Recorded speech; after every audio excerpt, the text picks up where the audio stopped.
Hello દોસ્તો, તો આજે આપણે પહોંચી ગયા છીએ અસમના ગુવાહાટી સિટીના માર્કેટમાં. તો હાલો આજ તમને હું દેખાડીશ કે આ શહેરમાં જે માર્કેટ લાગે છે તો એમાં શું શું મળે.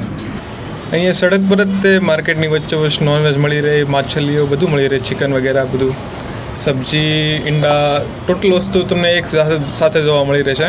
કે આપણે જે રોજિંદા જીવનમાં બધી વસ્તુ જે વપરાતી હોય એ બધી એક સાથે એક જગ્યા પર મળી રહે.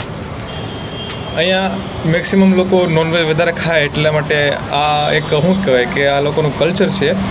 આની લગભગ 90-95% આબાદી બધી નોનવેજ ખાવાવાળી છે. એટલે આ એક નોર્મલી બધું વસ્તુ થઈ ગયા. આપણે ગુજરાતમાં આટલી બધી પ્રમાણમાં આ વસ્તુ ન મળે. તમે જોઈ શકો છો કે અહીંયા અજીબ અજીબ પ્રકારની બધી સબ્જી, માછલીઓ ડાયરેક્ટ કાપીને તમને શું કહેવાય કે પેક કરીને આપી દે. આ માર્કેટ હજી લાગતું જ આવે છે કે દિયાતમાં એ ટાઈમે બધા વેપારીઓ આવી જાય અને એ ટાઈમે જ લગાડે.